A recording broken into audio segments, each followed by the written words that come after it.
Sebelum kita mulai, mari kita berdoa dulu ya. Kita sama-sama doa. Amin. Tuhan Yesus, Tuhan, sungguh malam ini kami datang pada firman-Mu. Kiranya firman-Mu boleh kembali menguatkan setiap kami, supaya kami boleh menjadi orang hidup, yang terus dalam keadaan berjaga-jaga, hidup dalam damai sejahtera. Itu kami butuh firman-Mu, menerangi setiap kami, menyuplai setiap diri kami. Terima kasih Tuhan. Amin. Ya, baik, kita mulai baca saja ya. Oke, saya izin share screen.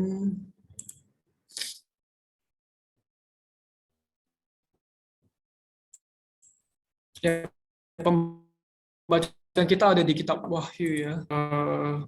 Kita lanjutkan di Wahyu pasal 11 ya. Ayat 1 sampai 14. Nah, kita mulai di garis besar dulu ya, kita sampai di mana ya. Ya, di kitab Wahyu, ya pendahuluan bicara Wahyu Kristus, kesaksian Kristus, mengenai apa yang Yohanes lihat, mengenai hal-hal yang ada yaitu ketujuh gereja lokal, dan juga hal-hal yang terjadi. Itu dibagi dua ya, mengenai kita masih di bagian pertama ya, mengenai pandang umum, mengenai apa yang akan datang dari kenaikan Kristus sampai kekekalan yang akan datang. Kalau bagian kedua itu bicara mengenai rinciannya ya, perkara-perkara yang menentukan. Nah, kita 11 ya. Nah, berarti kita sama poin 45 dan ya poin 345 ya. G345. Nah, kan kita sudah bahas ya mengenai 7 sana di surga bagaimana. Kemudian ke 7 materai. Jadi ada 7 materai, 7 sangkakala, 7 cawan. Nah, jadi materai ke-7 itu isinya 7 sangkakala. Sangkakala ke-7 itu isinya 7 cawan. Dan kita lihat penghakiman Allah itu bertahap. Makin lama makin parah. Makin lama makin mengerikan. Jadi penghakiman Allah awalnya ringan, dari ringan sampai lama kelamaan jadi lebih ya sangat parah ya. Puncaknya ya kesusahan besar ya. Jadi akan terjadi kesusahan yang nggak pernah terjadi di selama sejarah ya. Oke, kita ada di visi. Jadi di antara sangkakala ke-6 yang ditiup sama sangkakala ke-7 itu ada sisipan, visi yang disisipkan. Ya apa gitu kan? Kristus yang datang untuk memiliki bumi, terus nubuat, terus ketiga bait suci ya. Bait suci ada di sini ada dua ya, yang luar sama yang di dalam.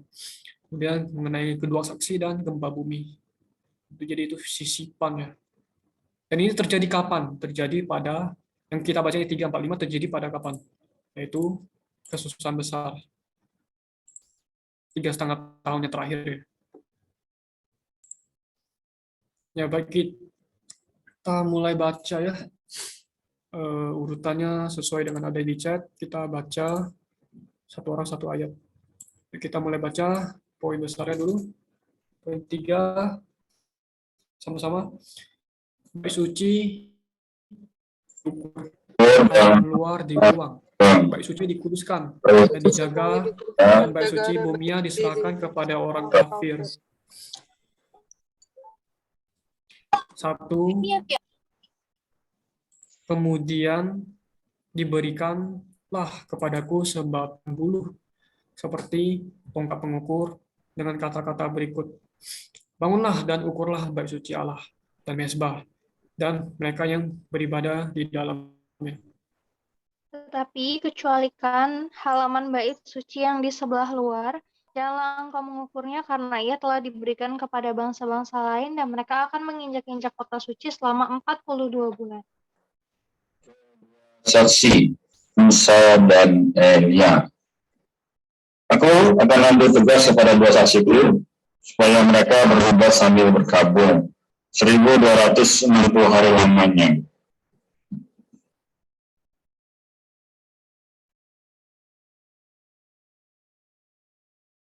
Afi, Merekalah kedua pohon zaitun dan kedua kaki pelita yang berdiri di hadapan Tuhan semesta alam. Jikalau ada orang yang hendak menyakiti mereka, keluarlah api dari mulut mereka menghanguskan semua musuh mereka. Jikalau ada orang yang hendak menyakiti mereka, maka orang itu harus mati secara demikian. Mereka mempunyai kuasa menutup langit, supaya jangan turun hujan selama mereka bernubuat, dan mereka mempunyai kuasa atas segala air untuk mengubahnya menjadi darah, dan untuk memukul bumi dengan segala jenis malapetaka setiap kali mereka menghendaki.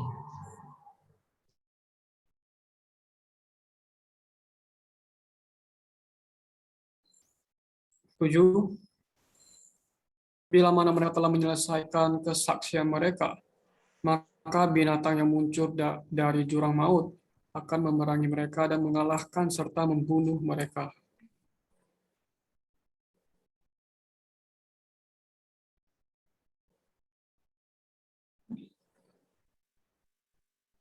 ayat 8 ya, sorry.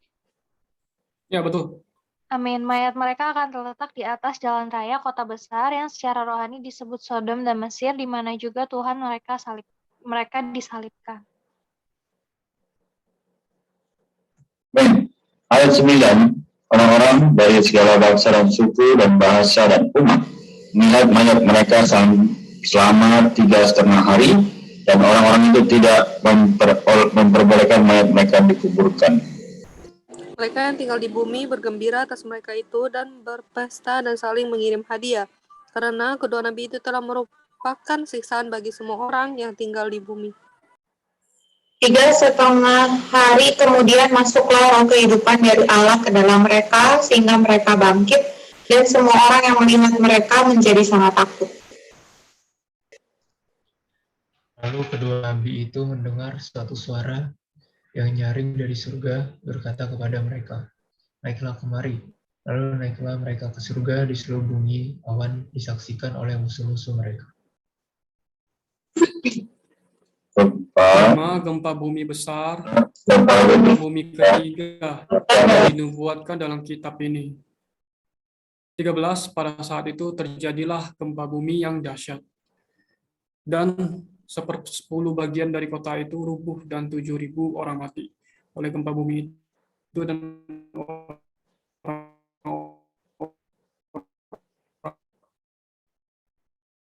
orang lain sangat ketakutan.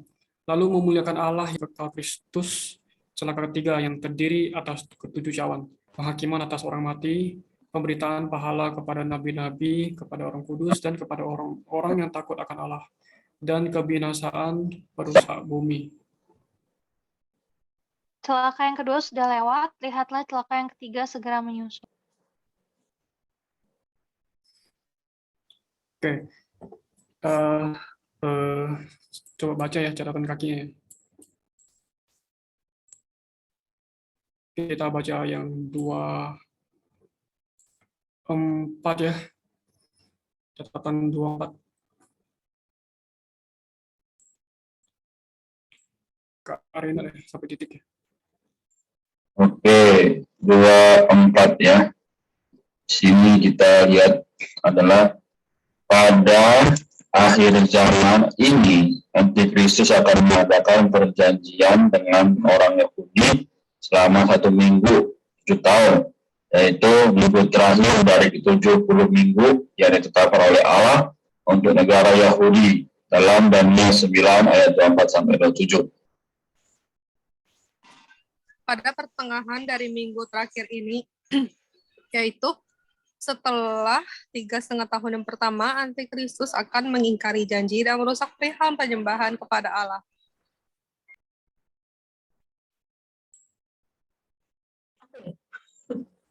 Kemudian, dia akan menghujat Allah dan menganiaya umat Allah selama 3,5 tahun, yaitu 42 bulan yang dibicarakan di sini, juga adalah setengah yang terakhir dari minggu yang penghabisan pada Daniel 9 ayat 7. Pada saat itu Antikristus akan merusak kota suci Yerusalem. Berdasarkan Matius 24:15 dan 21, 3,5 tahun yang terakhir ini adalah masa kesusahan besar untuk menguji, mencobai semua orang yang tinggal di bumi.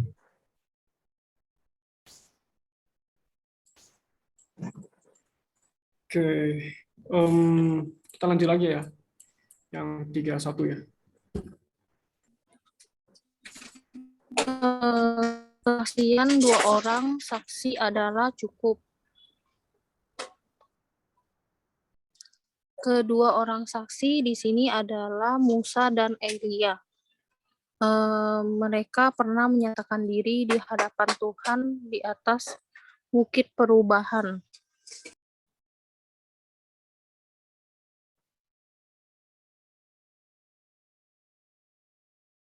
Lanjut.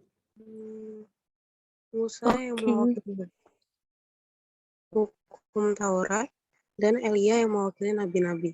Semuanya bersaksi untuk Allah. Alkitab pernah menubuatkan terutusnya Elia. Mereka adalah 2 pohon zaitun, 2 putra minyak pada Zakaria 43:11-14 ya. Oke, kita paling sampai di sini ya. Pembaca kitabnya sampai sejauh ini, apakah ada yang mau sharing? Atau mungkin ada yang mau tanya nih, mungkin ada yang bingung mengenai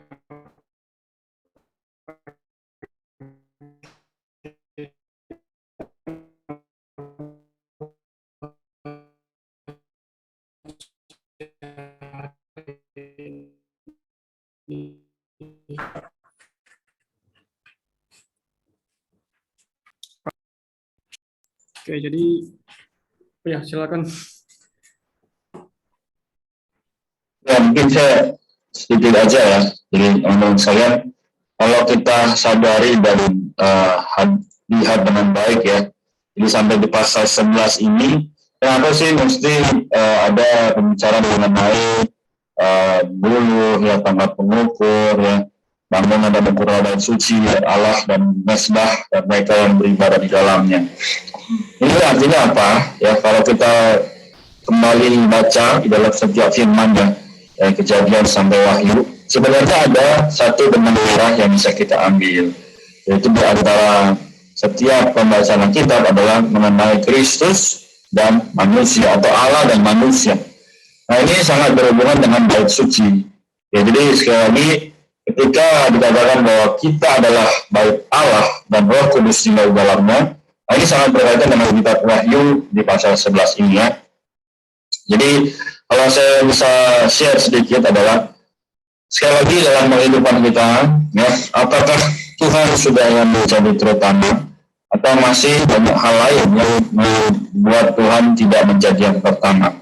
Nah, jadi kalau kita lihat lagi di ayat 3 dan seterusnya, bilang bahwa aku akan memberi tugas kepada 2 saksiku supaya mereka bernubuat sambil berkabung 1260 hari lamanya. Apa hubungan dengan saya hari ini? Apa kaitannya dengan ya masalah saya, dengan pergumulan saya? Orang sekalian, ya kalau kita lihat sendiri bahwa kehidupan manusia tidak lepas dari namanya masalah, tidak lepas dari namanya cobaan. Ya, kalau kita lihat ya mengenai 2 saksi ini, menandakan tadi sudah dibaca di catatan kaki ya, memang adalah untuk bersaksi bagi Allah. Ya. Jadi sekarang kita apakah berbagian dalam hal ini? Sangat bisa berbagian ya. Kita boleh bersaksi bagi Allah, misalnya dalam situasi sulit, di dalam situasi yang tertekan, aku masih bisa bersaksi, aku masih bisa kuat, ya, aku masih bisa menghadapi masalah karena Tuhan di dalamku. Ya, sama seperti manusia terbetulan kemarin ya di pembahasan mengenai tertekan. Kita sebagai orang muda, ya, terutama ketika menghadapi situasi ini ya, pandemi sudah hampir 2 tahun dan tidak pernah atau tidak bisa jumpa dengan teman-teman lainnya. Nah, kita melihat dalam kitab Wahyu ini sebenarnya adalah bagaimana sih nanti nasib kita atau bagaimana pahala yang kita dapat. Jadi kalau kita lagi sampai 14 tadi, ini teman-teman boleh sharing atau bertanya juga ya. Istilahnya adalah hari ini kalau saya tidak menjadi kesaksian bagi Tuhan, apa yang katakan itu ayat 5. Ada orang yang hendak menyakiti mereka, keluar api dari mulut mereka, menghanguskan semua musuh mereka. Jika ada orang yang hendak menyakiti mereka, maka orang itu harus mati secara demikian. Nah, apa sih membuat orang mati terus keluar api ya dan sebagainya. Tapi apa? Intinya kalau misalnya hari ini kita tidak mendengar firman Tuhan dengan baik, tidak mengikutinya dengan seksama, maka akan ada api yang menghanguskan. Api itu adalah perkara rohani ya. Jadi kerohanian kita mungkin sudah jarang baca Alkitab, jarang berdoa, akhirnya kita menjadi mati ya.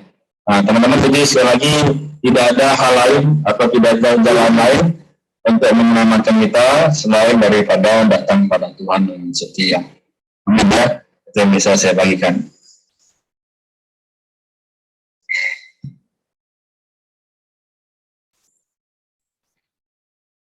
Amin.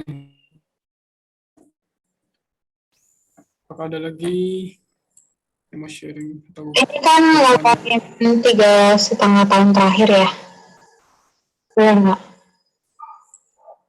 Terus di sini dibilang di ayat 3, aku akan memberi tugas kepada 2 saksiku supaya mereka bernubuat sambil berkabung. Jadi kalau di sini kita lihat yang memberi kesaksian itu adalah Musa dan Elia ya. Nah, mau tanya nih, berarti di tengah 3,5 tahun terakhir itu, apakah perkataan Tuhan hilang? Sehingga dia membangkitkan Musa dan Elia. Kira-kira 3,5 tahun terakhir kan kesusahan besar ya. Kan orang pasti, maksudnya orang yang percaya Tuhan kan pasti takut ya. Maksudnya pencobaan apa segala macam gitu. Sehingga kan Allah membangkitkan 2 saksi itu. Pertanyaannya, dengan adanya 2 saksi itu, apakah Allah tidak lagi berbicara kepada manusia secara langsung, atau memang Allah mengkhususkan 2 saksi itu untuk menguatkan orang-orang yang masih tertinggal ini gitu. Tapi sebenarnya di samping itu aku apresiasi sih, maksudnya walaupun kesusahan besar ini memang membawa kita tanda kutip pertumbuhan hayat kita harus dikarbit ya supaya matang, tapi Tuhan tuh masih tetap pelihara kita loh, walaupun gagal ya, dia masih kasih kita kesempatan untuk dengar firman. Tapi ya itu pertanyaan itu satu dulu deh, aku lupa soalnya.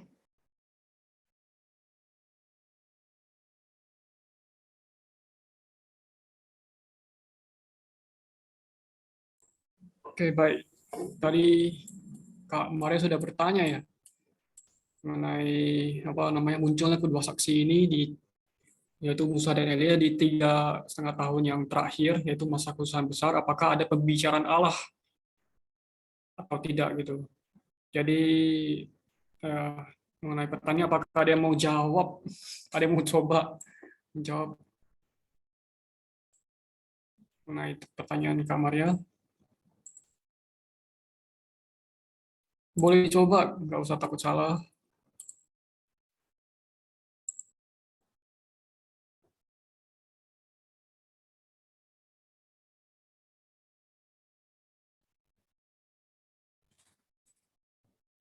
Oke, udah kalau gitu saya coba jawab ya. Jadi di masa 3,5 tahun ini, yaitu masa kesusahan besar, ya tentu masih ada orang beriman percaya yang tertinggal, yang tidak terangkat. Jadi sebelum masa kesusahan besar dan setelah masa kesusahan besar, ya ada di sebelum ada sebagian yang terangkat, di sesudah juga ada sebagian yang belum terangkat, akan terangkat mungkin. Ya akan terangkat karena kalau mereka matang. Ya, jadi di masa 3 tahun ini kan memaksa mereka untuk matang ya, cepat matang. Karena kan 3,5 tahun itu ya masa yang di sini bilang sangat susah ya, namanya susah besar. Nah, oleh karena itu Allah mengutus kedua saksi ini gitu. Sebenarnya untuk menghibur juga bagi mereka yang tinggal dalam kesusahan besar. Karena sebagai orang Kristen pasti disiksa, dianiaya, bahkan ya mau mati pun nggak bisa gitu, mau kabur dari orang Kristen, orang yang orang beriman gitu. Jadi dua saksi ini Allah bangkitkan, Allah utus supaya itu menjadi penghiburan bagi kita. Walaupun kita mengalami, misalkan kalau kita ada di masa kesusahan besar, walaupun kita mengalami penganiayaan, ini loh ada dua saksi ini loh yang Allah bangkitkan loh. Bukti bahwa Allah itu benar-benar ada gitu. Allah itu benar-benar ada di pihak kita. Ya, jadi dua saksi ini adalah bukti bahwa Allah itu masih berbicara melalui dua saksi ini gitu. Jadi pertanyaan adalah apakah ada firman Allah atau enggak? Ya, kalau saya pribadi jawab ada gitu, karena Allah berbicara melalui utusannya dua saksi itu. Ya, terus bagaimana kita mendapatkan firman Allah? Apakah kita bisa berdoa pada masa kesusahan besar? Ya, saya rasa bisa gitu, tetap bisa berdoa, tak bisa mendapatkan firman Allah. Kalau pembicaraan Allah seperti yang di zaman perjanjian lama, yang enggak lagi gitu, kan udah bukan zamannya. Karena Allah hari ini berbicara melalui putranya, juga melalui orang-orang sekitarnya, mungkin melalui situasi. Ya, salah satunya yang paling mencolok adalah melalui dua saksi ini di 3,5 tahun yang terakhir. Jadi itu sih jawaban yang bisa aku jawab. Merasa kurang atau enggak ada yang siapapun boleh menjawab atau enggak mau bertanya lagi juga boleh.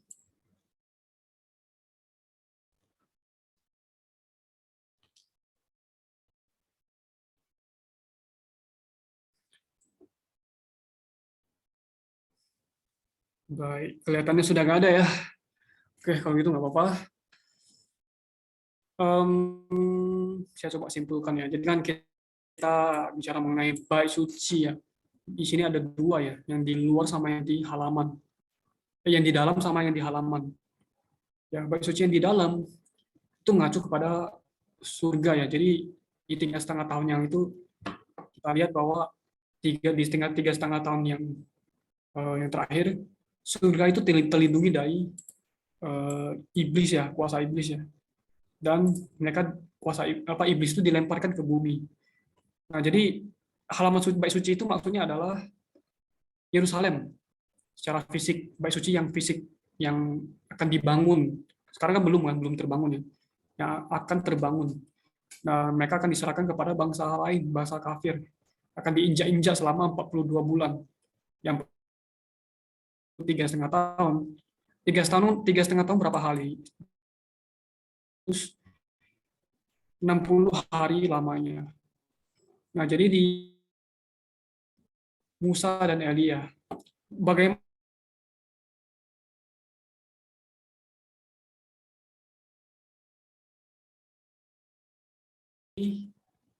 zaman bahwa itu Musa atau itu. Nah, kita bisa tahu dari 6. Ya, kalau pernah baca kisah Musa dan kisah Elia, kita tahu bahwa apa yang dilakukan mereka di ayat 6 ini itu mengacu pada mereka itu gitu. Contohnya, mereka mempunyai kuasa menutup langit supaya jangan turun hujan selama mereka bernubuat. Jadi siapa yang punya kuasa untuk menutup langit supaya nggak berhujan? Nah, ini pernah terjadi di zamannya Elia, di mana bangsa Israel terkutuk ya, nggak turun hujan, ditutup oleh Allah ya selama bertahun-tahunnya. Ya, ini yang bisa dilakukan oleh Elia. Dan kedua, mereka mempunyai kuasa atas segala air untuk mengubahnya menjadi darah. Siapa tokoh yang pernah mengubah air menjadi darah? Ya, kalau kita baca Keluaran, kita tahu bahwa itu adalah Musa. Dan memukul bumi dengan segala jenis malapetaka.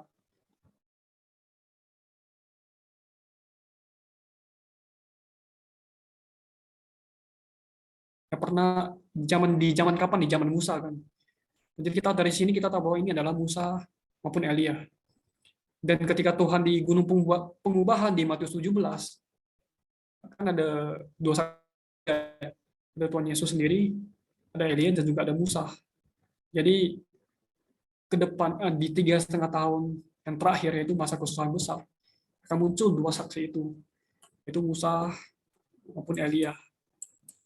Nah, di zaman itu kota besar ini yaitu Yerusalem itu akan bombrok ya. Secara rohani ya disebut kota Sodom. Ya, dosanya sama seperti Sodom. Juga kota yang duniawi, ya seduniawi Mesir. Nah, jadi itulah kondisi kota Yerusalem ya. Mereka walaupun sudah di tahun 1948 ya sudah kembali ya. Yang mereka tetap nggak percaya gitu, nggak mau percaya. Ya, jadi mereka berdosa seperti Sodom, duniawi seperti Mesir. Sampai kapan ya? Sampai Tuhan datang kembali. Pada waktu itu ya Israel akan diselamatkan. Nah, dan kedua saksi ini akan mengalami ya apa namanya mati terus bangkit terus terangkat. Itulah yang akan mereka alami. Jadi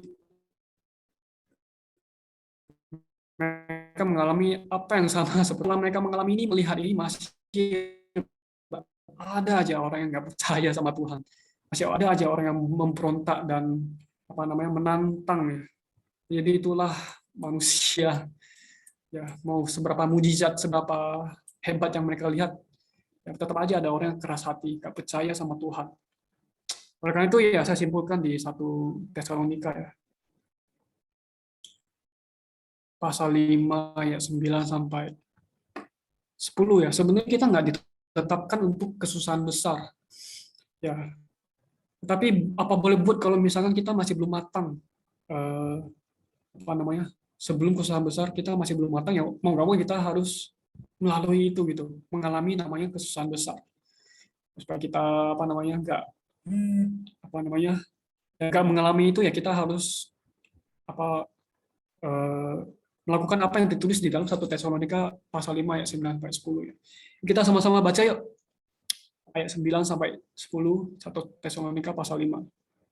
1 2 3. Karena Allah tidak menetapkan kita untuk ditimpa murka, tapi untuk beroleh keselamatan melalui Yesus Kristus Tuhan kita. Tuhan kita. Yang sudah mati untuk kita supaya entah kita berjaga-jaga, entah kita tidur, kita hidup bersama-sama dengan Dia. Karena itu, nasihatilah seorang akan yang lain. Saling membangunlah kamu seperti yang memang kamu lakukan. Amin. Jadi yang perlu kita lakukan adalah kita perlu berjaga-jaga. Kita tidur, hidup bersama-sama. Kita juga perlu saling menasihati, juga saling membangun. Sehingga ya kita nggak ditimpa ya apa namanya, karena itu sebenarnya bukan untuk kita gitu, tapi itu sebenarnya adalah untuk orang-orang yang memberontak terhadap Allah. Ya, baik pembacaan kita sampai di sini. Terakhir, apakah ada yang mau bantu kita doa?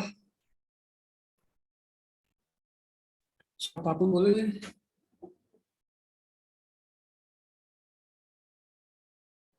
Boleh deh. Mari kita bersatu di dalam doa. Terima kasih Tuhan, Engkau terus memberikan kami kesempatan untuk bertumbuh di dalam hayat. Kami tidak mau menyia-nyiakan waktu yang kami miliki hari ini. Kami percaya Tuhan senantiasa berikan kami kesempatan dalam situasi apapun untuk bertumbuh. Tuhan berkati juga setiap teman-teman kami di sini. Ada Rika, Axel, Lisa, Lodi, Evi, Lena juga diriku, serta teman-teman yang belum bisa hadir, supaya mereka juga boleh terus bertumbuh di dalam hayat, boleh percaya bahwa Dikau adalah Allah yang senantiasa berbicara kepada kami. Tuhan Yesus, kami cinta padamu. Amin.